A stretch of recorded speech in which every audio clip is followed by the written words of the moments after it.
You need to find true love, Doc. Actually, he thought, I'd settle for finding my way through this. His fingers, with a mind of their own, began to creep toward the plastic hedge. Maybe if he searched through it long enough, late enough into the night, he'd find something that might help. Some tiny, forgotten scrap of his life he didn't even know was missing. Something that would make all the difference now. Oh, I didn't see you there. I was, too busy reading for the 6th time Thomas Pynchon's novel Inherent Vice. I don't know if you know this, but I'm a big fan of Thomas Pynchon, and, I wrote my 2012 English thesis on Inherent Vice. It's a pretty good book. That's not what I'm here to talk about in this part. As we all know, today, well, technically I filmed this part yesterday.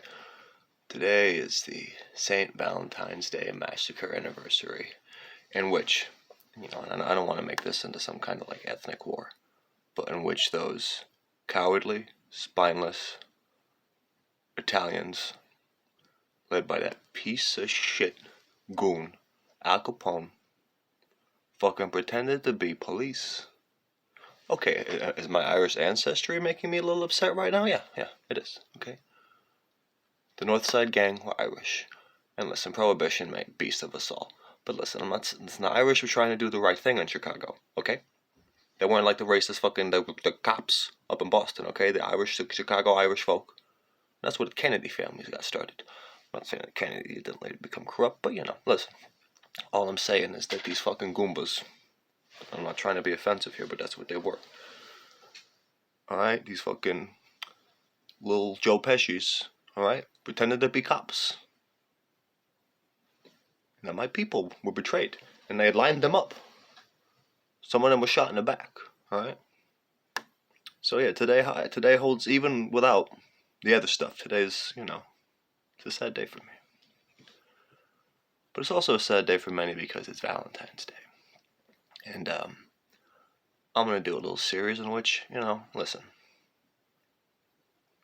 Mercifully, I'm single this Valentine's Day. So I can just chill and think about, things outside of relationships that I love. That's what I'm going to talk about in this series. I'm not going to talk about women. I'm not going to talk about my relationships and women that I dated. I mean, I'm not going to name their names. I'm not going to talk about that. I'm going to talk about objects that I like, I've talked about some before, and I can't talk about Breaking Bad. Maybe I will. But no. We'll talk about, the movie I loved the most, the book I loved the most, the album I loved the most, maybe I'll talk about wrestling. I'm going to talk about wrestling. Don't you worry. But what I'm not going to do in those parts is talk about the woman that I dated. That's not what it's going to be about. Valentine's Day is about looking forward and loving thyself. But first I got to talk about some women that I dated. The things I love the most. Prologue. My funny Valentines. Alright, so the first Valentine's Day that I was on the hook for it was the girlfriend I mentioned who took me down to New Canaan. Remember? And again, I quote. And he sang My Funny Valentine. That's the most popular version of My Funny Valentine. It's Harry Connick Jr.'s version, so I feel appropriate reminding people about Harry Connick Jr.'s quote in the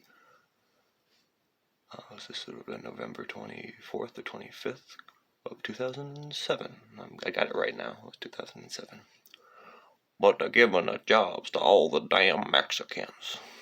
Alright, so this is like, think he voted for Trump? He probably voted for Trump. Oh, it doesn't matter. Harry Connick Jr. is a xenophobe. Oh, but they are giving the jobs to... You're a xenophobe. That'd be My Funny Valentine's Day. But that's... I guess that is the point. That's the point now. But it's the pointless point. So anywho. This is after that. We made it through that. Somehow. I relapsed right afterwards. So I was a bit more chill. We were having a good time. I mean, eventually it was a bad time. But it's around like the half-year anniversary when we're dating. And for me, that's already like 20 times longer than my longest relationship. So I'm just like, I gotta go big. I gotta go big.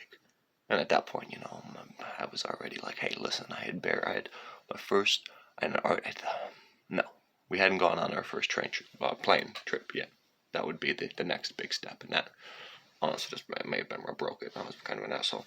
But, this was like February. And, again, that's when Valentine's Day is. So things were good. But again, my name's Pip and I don't have that much scratch.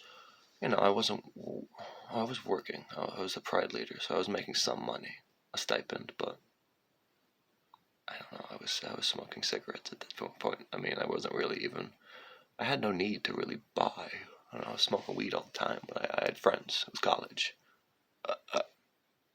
I was about to be part of the frat, but I was hanging around there. I had good friends. I was, as far as drinking, anything went, it was fine. So I didn't really need to make much money.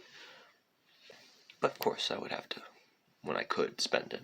The transactional things and relationships that we feel like we need to do. Maybe that's the reason why I always, I don't know. And sometimes I would talk about it, but I guess it was always because of Trinity especially, The girls there would be from means, and I was not from means, I'm from a meaningful life, a wonderful life, like I said, luckiest man in East Hartford, but, I'd always had this insecurity. You can't help it. You think you could. You think it could be some kind of Romeo and Juliet thing where the Montagues and the Capulets, but again, I don't want to. There's always hope. And, things are different now. But at that point, still in my teens, more or less. Early 20s. Still like a teenager. Still a child in many ways. So, shit. Groucho Marx here what was I think was going to happen with a lot of these relationships? You're a rich girl, and I gone too far, but, But then again, I'm a fucking piece of shit. That's what you realize. It's not really about the money or the class. Anybody can become better, become worse. But yeah, so it's Valentine's Day for this relationship, and I have to do something big and grand on the cheap. So I don't know. I made this fucking huge card. I don't even fucking remember. It was like a heart, but it was a collage. Yeah, that's what it was. Remember how I'd like to collect shit? It was a collage of things I'd collected. And again, this was more like narcissism for me. Spoiler alert, she was not impressed by any of this, but whatever. I did put some thought and heart into this, but so it's a big card made of heart in the shape of ticket stubs and whatever, knickknacks and paddywhacks, Do someone even fucking say patty? We're fucking on the same Valentine's Day massacre? How dare you? Whoa, brother. Alright, so listen. That was the card. And then I went to okay, and this was me. And it's 6 months. So what am I fucking doing? Just get some if I just got some fucking flowers and some chocolates, it's a nice bracelet or something. That'd been whatever. That'd been fine.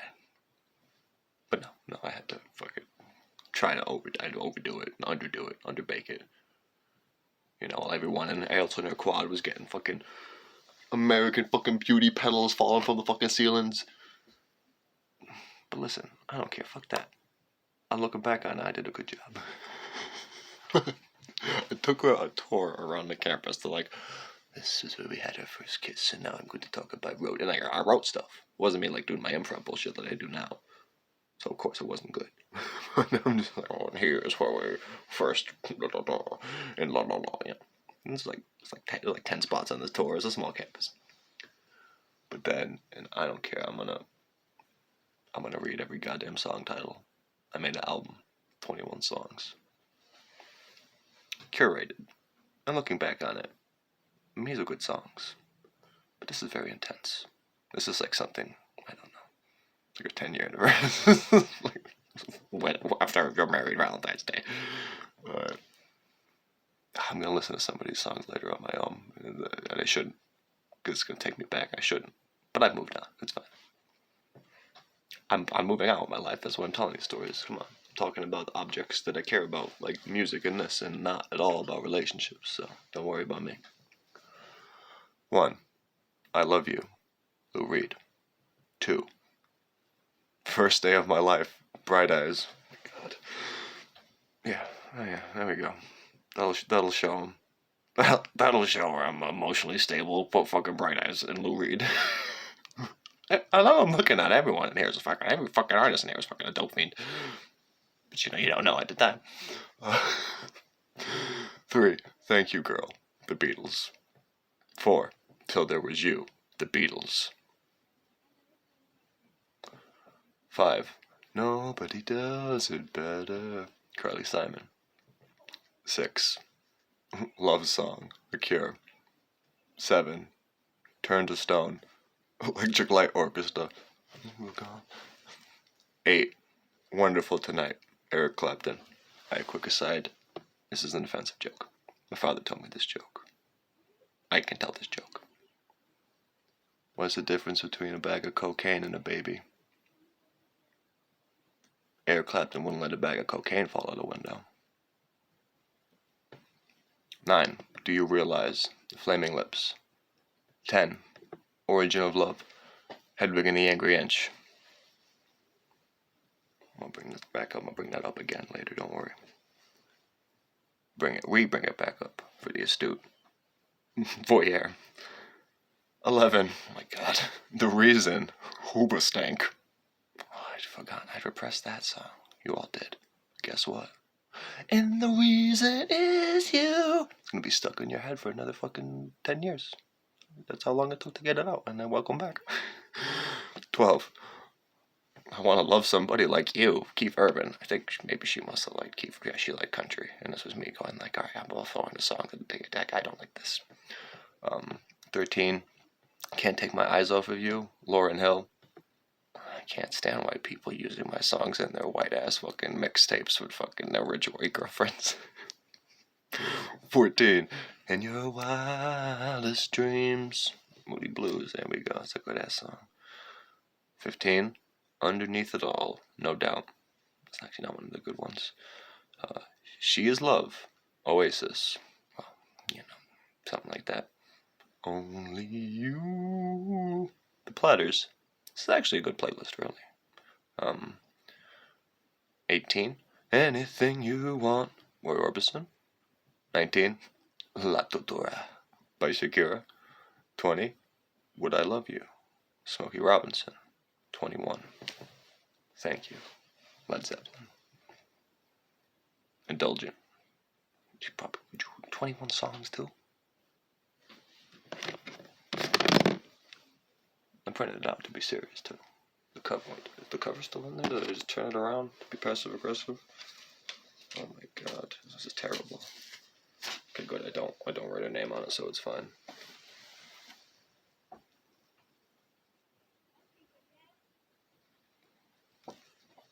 This heart looks like fucking Meatwad from Aqua Teen Hunger Force. It's the best I could do. I got dysgraphia here, alright? Yeah, so thank God I'm using this series to talk about objects like that and not women. See, I'm past that. Valentine's Day should be about loving yourself, and not some kind of like elusive quest for fucking soulmates or reflectionings on the fucking incongruent soul fragments that were connected. Somebody at a coffee shop one time, the barista asked me, and I was taken aback by this, and I was in the middle of a nihilistic rant, and they were like, "Well, what do you think love is?" And I was like, "Holy shit!" So I went like this, and I hedged my bets, and I said 2 answers. I was like, "Well, my dark days, some days I think it's just biological, just pure raw necessity, outside of, homosexual or other sort of attractions that, heterosexual relationships are just based on strict, just biological, raw, blind conditioning, nature, nurture, to give birth to kids, and that we're just trapped by that. But then, when I'm feeling very optimistic, I think that just even in basic physics, we are all part of the same soul fragment, the same, and that was fractured, and that somewhere out there's a piece that's congruent, a soul shard that's congruent, and that's what love is, that we try to transcend our flesh to find that fragment, ceaselessly. But I don't know, talking about it's going to be about objects, so I'll catch you next time.